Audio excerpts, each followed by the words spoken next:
So এইবার পুজো তোপসের সাথে।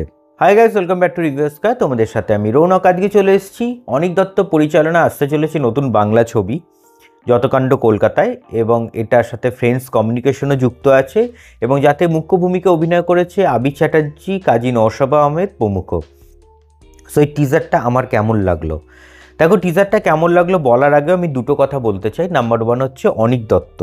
এই অনিক দত্তর আমি কিন্তু পার্সোনালি ভীষণ বড় ফ্যান, কারণ বাংলা ইন্ডাস্ট্রিতে যদি কিছু ডিরেক্টর থাকে যারা সিনেমাকে যত্ন করে বানায়, তাদের মধ্যে কিন্তু অনিক দত্ত অন্যতম। কারণ তুমি তার এর আগে ভূতের ভবিষ্যৎ দেখো বা বরুণবাবুর বন্ধু দেখো, শুধুমাত্র প্লট ওয়াইজ বা অভিনেতা অভিনেত্রী কাদেরকে দিয়ে অভিনয় করানো হচ্ছে, তার বাইরেও গল্প যে একটা প্রধান হতে পারে সেটা কিন্তু অনিক দত্তর কাছ থেকে বোঝা যায়, এবং কতটা নিখুঁত হতে পারে একটা গল্প, এবং কতটা ছোট ছোট জিনিসগুলোকে কতটা মাথায় রেখে সে গল্প বানায় বা লেখে, সেটা কিন্তু হচ্ছে ভীষণ রকম হচ্ছে অন্যতম।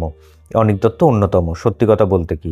এবং সেই মানুষটার কাজ আসছে এবার পুজোতে, এবং যেখানে দেখা যাচ্ছে যে এবার তদন্ত করতে, অর্থাৎ একটা ধাঁধার তদন্ত, যেটা প্রথমেই একদম তারা টিজারের প্রথমে রেখেছে যে ধাঁধাটা, সেই ধাঁধার এবার তদন্ত করতে আসছে আবি চ্যাটার্জি, যে চরিত্রটা তার নাম হলো হচ্ছে তোপসে, এবং তার সাথে নওশাবা আহমেদ, দুজন মিলে একসাথে এই তদন্তটা করছে।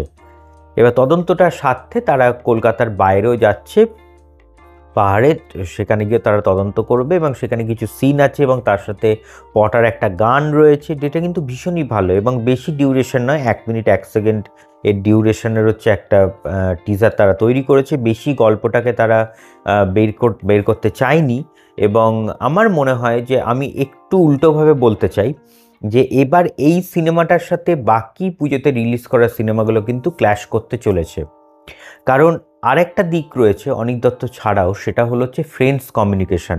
তাদের হাত ধরে কিন্তু ভীষণ ভালো ভালো কাজ এসছে, এর আগে পদাতিক এসছে।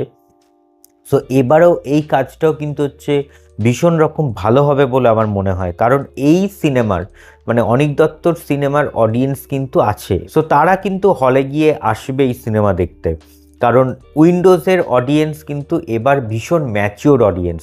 শুধুমাত্র ফ্যামিলি অডিয়েন্স তকমাটা লাগিয়ে যেটা উইন্ডোজ রাখতো, তারা কিন্তু তার বাইরেও আস্তে আস্তে চলে যাচ্ছে। সেটা তাদের প্রিভিয়াস কিছু কাজের টিজার ট্রেলার দেখে আমরা কিন্তু বুঝতে পেরেছি।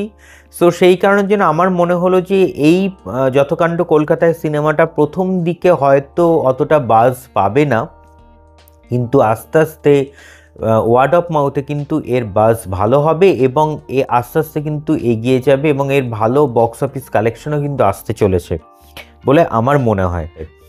কারণ এই সিনেমাটা আমার পার্সোনালি আমি ভীষণ রকম এক্সাইটেড, কারণ আমার ভীষণ ভালো লাগে অনিক দত্তর সিনেমা দেখতে, এবং আমি কিন্তু ভীষণ রকম বড় ফ্যান এই মানুষটার।